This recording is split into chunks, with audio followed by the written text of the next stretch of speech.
Bonjour à toutes et à tous, je m'appelle Gérald Vigourou et je suis formateur en communication imprimée et en communication visuelle. Et je vous propose, via ma chaîne My Next Success sur YouTube, je vous propose une série d'ateliers autour des logiciels PAO et Pré-AO, notamment Photoshop. Aujourd'hui, nous allons finaliser notre série autour du traitement des images noires et blancs dans Photoshop. Dans les épisodes précédents, dans les 2 épisodes précédents, nous avions abordé la phase préliminaire, la phase de préparation de Photoshop en vue du traitement des images noires et blancs. Nous avons abordé différents sujets, notamment la commande édition couleur, qui permettra de paramétrer la colorimétrie de votre logiciel Photoshop. Nous avons découvert le panneau d'information, le panneau histogramme, et nous avons vu comment donc préparer les pipettes de la commande courbe, la pipette point noir et la pipette point blanc. L'épisode 2 était plus concret, car il vous a donné les clés de la commande courbe. En effet, la commande fut décrite dans les détails, aussi bien de manière ergonomique que dans son principe même. La notion de calque de réglage a été également abordée. Dans cet épisode clé, vous avez pu gagner en méthodologie, en terminologie, avec des notions notamment de quart de ton, demi-ton et 3/4 de ton, et bien sûr en technicité. Mais tout cela ne suffit pas encore, car cet épisode 3, le dernier de la série, vous permettra d'aller encore plus loin dans le traitement de vos images en noir et blanc. En effet, nous allons découvrir 2 fonctionnalités permettant, elles aussi, en plus de la commande courbe, de régler les tonalités et d'atteindre le rendu désiré. Je pense à la commande niveau et à la commande ton foncé, ton clair. Alors commençons par la commande niveau.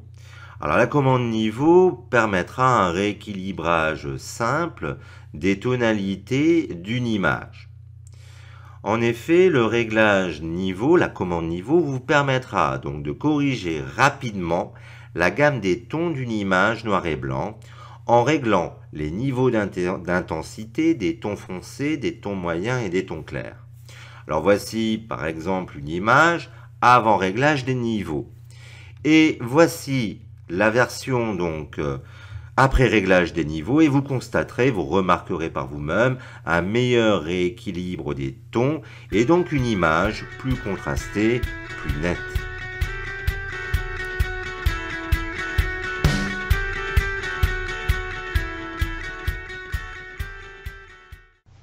Alors nous voici dans Photoshop et nous avons ouvert ici une photo noir et blanc directement extraite de la banque d'images gratuite Unsplash. Premier réflexe, il s'agit dans un premier temps d'analyser cette image. Pour cela, nous avons activé le panneau histogramme.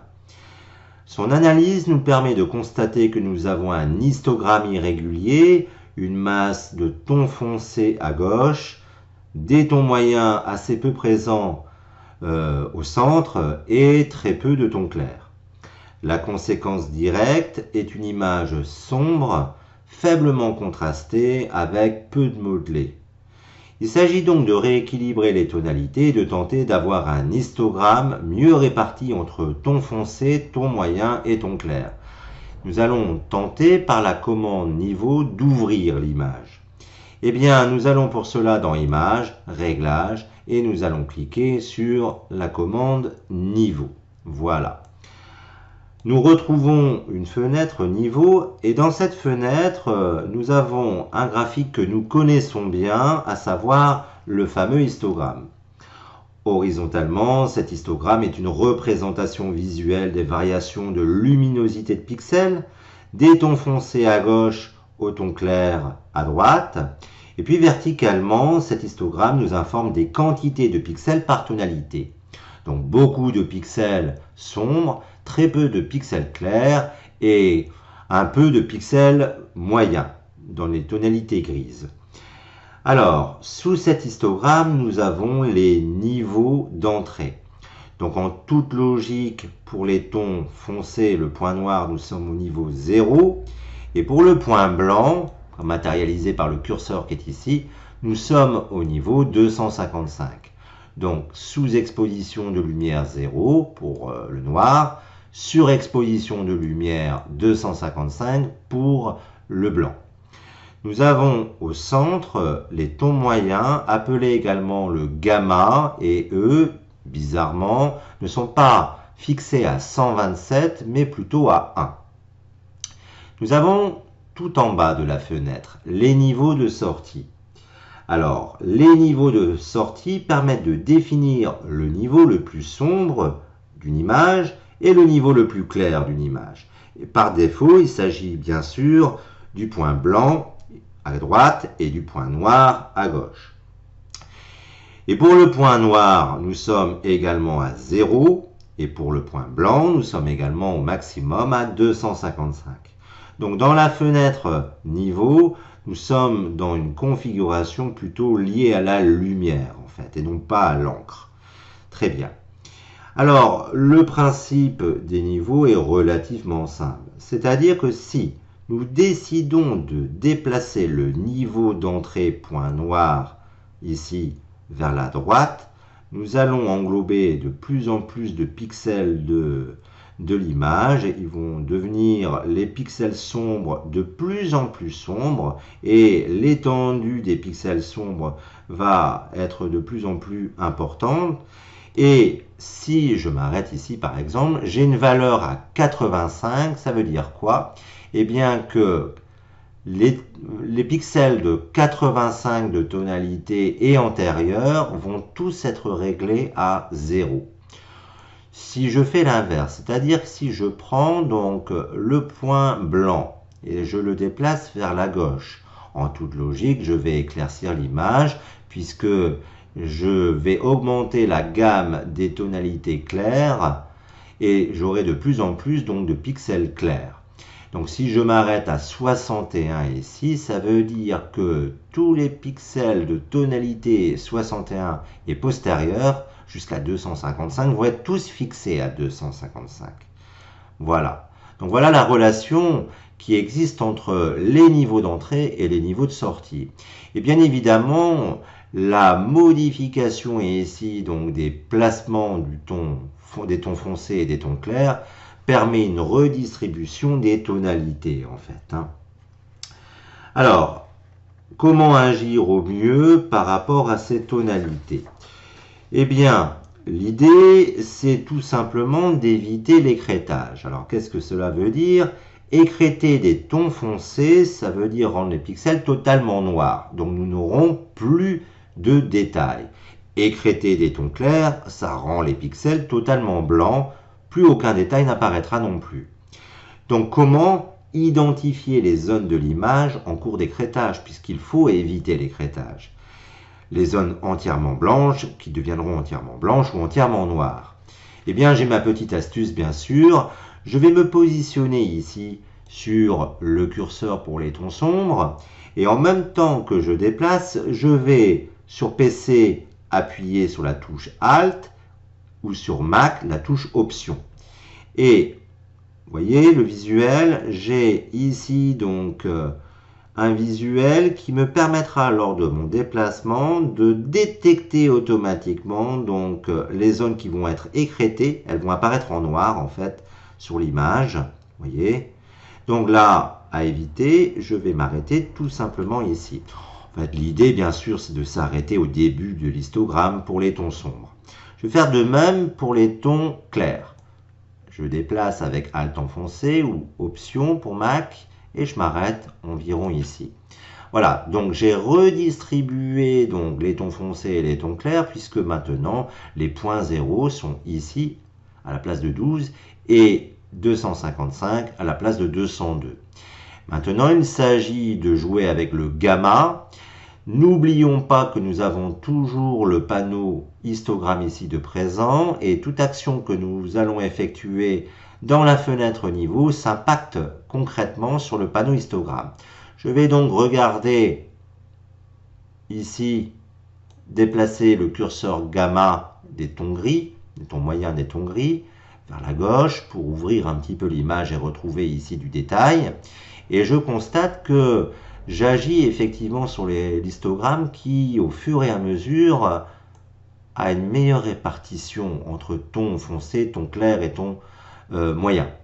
Voilà. Donc là, je me retrouve avec une image qui a été redistribuée. Je vais pouvoir valider mon travail.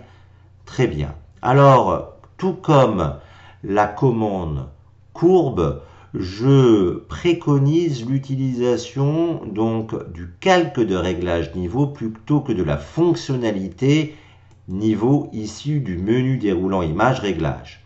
En effet, il s'agit plutôt de travailler avec un calque de réglage pour plusieurs raisons. Alors nous allons revenir sur la version initiale en annulant notre opération et nous allons nous intéresser ici au panneau des calques. Nous allons créer un calque de réglage et nous allons opter ici pour niveau. Nous allons refaire exactement la même opération qu'avec la fenêtre issue du menu. Voilà. Nous plaçons les tonalités ici, le point noir, le point blanc, et nous allons jouer ici sur le gamma pour une meilleure distribution des tons moyens. Voilà, voilà le résultat au niveau de l'histogramme, dans le panneau histogramme. Je réduis ici. Alors pourquoi opter plutôt pour un calque de réglage? Oh bien, pour plusieurs raisons. Première raison, la modification des niveaux peut être activée ou désactivée. Premier point. Deuxième point, votre réglage niveau n'est pas définitif puisqu'à tout moment, en double-cliquant ici sur le visuel correspondant à la fonctionnalité niveau, je pourrais retrouver ici donc mes options et faire mes modifications. Et puis, nous avons ici un masque de fusion qui nous permettra d'appliquer donc la correction des niveaux sur des zones spécifiques de l'image. Alors, nous avons donc ici obtenu un résultat assez intéressant sur notre image. Si nous devions comparer avant et après, effectivement, nous avons une image beaucoup plus détaillée. Nous pouvons refaire l'action ici sur une deuxième image. Nous avons le panneau calque, nous allons activer le calque de réglage niveau, opérer nos modifications point noir, point blanc et jouer avec le gamma. Voilà. Je vais vérifier quand même que je n'écrète pas les zones. Non, ça va. Ici peut-être un peu plus, donc voilà. Et avec le gamma, donc je joue sur le modelé. Voilà. Donc nous avons ici une commande donc relativement efficace. Mais attention, parfois les fonctionnalités que nous avons abordées, à savoir la commande courbe et la commande niveau, ne suffisent pas pour pouvoir améliorer le rendu de certaines images, d'images noires et blancs. Eh bien, il existe une autre commande particulièrement intéressante, particulièrement puissante. En effet, j'aimerais vous faire découvrir donc la commande ton foncé, ton clair, une commande donc qui vous permettra d'aller dans le détail, dans la gestion donc des tonalités de vos images. Alors quelques exemples avant toute chose. Regardez cette image, on discerne peu de détails. Et bien grâce à la commande ton foncé, ton clair, nous pourrons obtenir rapidement du modelé. Donc voici encore une deuxième image très sombre, surtout dans la partie supérieure et inférieure. Eh bien, grâce à la fonctionnalité ton foncé, ton clair, voici le résultat que nous pouvons obtenir. Beaucoup mieux, bien évidemment, plus de détails. Alors nous avons une image ici où il y a des masses de ton foncé. Et il est bien difficile de discerner les détails. Alors nous allons essayer de retrouver un peu de nuance, un peu de détails, sans pour autant écrêter les noirs. Alors, cela peut être une opération assez délicate. En effet, Si nous regardons de plus près le panneau information et si nous balayons la partie supérieure de l'image par exemple, nous constatons que nous avons des densités de noir atteignant les 99%. Nous avons donc une image qui est donc sous-exposée avec des zones qui sont proches de l'écrêtage. Eh bien, vu le contexte, vu le type d'image, il peut être difficile d'obtenir des résultats efficaces via la commande courbe ou via la commande niveau. Nous allons donc opter pour une troisième stratégie, la commande ton foncé, ton clair. Alors attention, cette commande n'est pas présente en tant que calque de réglage. Nous allons donc passer par le menu Images et dans Réglages, nous allons cliquer sur ton foncé, ton clair. Alors hop, je vais désactiver l'option ici. Alors, la commande ton foncé, ton clair, son principe est assez simple. Avec cette commande, comme on peut l'imaginer, nous pouvons éclaircir les tons foncés ou assombrir les tons clairs. Nous allons ici afficher plus d'options. Alors vous remarquerez une chose, c'est que nous avons déjà un réglage automatique qui s'opère sur l'image, uniquement en sollicitant la fonctionnalité. Et le résultat est déjà spectaculaire. Il suffit, pour apprécier la modification, de décocher ici l'option aperçue et vous pourrez apprécier la modification et comparer les versions. Alors maintenant, nous allons essayer de comprendre les options associées au ton foncé et au ton clair. Nous avons ici pour les tons foncés un curseur facteur. L'équivalent ici pour les tons clairs, nous avons un curseur mais quantité. Donc les deux curseurs vont permettre pour l'un d'augmenter les tonalités claires dans l'image, c'est-à-dire éclaircir les tons foncés, ou l'inverse ici, bien évidemment pour les tons clairs, assombrir les tons clairs. Ce que l'on qualifie de ton ici permet d'indiquer l'étendue des masses sombres, ou claires pour les tons clairs, qui seront requalifiées. Donc logiquement, plus on déplacera ce curseur vers la droite, voilà, plus nous toucherons les tons moyens. Alors faisons un petit test. Donc j'ai déplacé ici le curseur ton vers la droite, pratiquement au maximum. Et si je déplace ici facteur pour éclaircir les tons foncés, effectivement, je constate que la gamme des tons foncés pris en compte et modifiée est beaucoup plus étendue. Regardez, je diminue ici. Voilà. Donc, les deux curseurs qui sont ici permettent en quelque sorte d'étendre la gamme des tons foncés ou des tons clairs pris en compte par la modification du facteur ou de la quantité.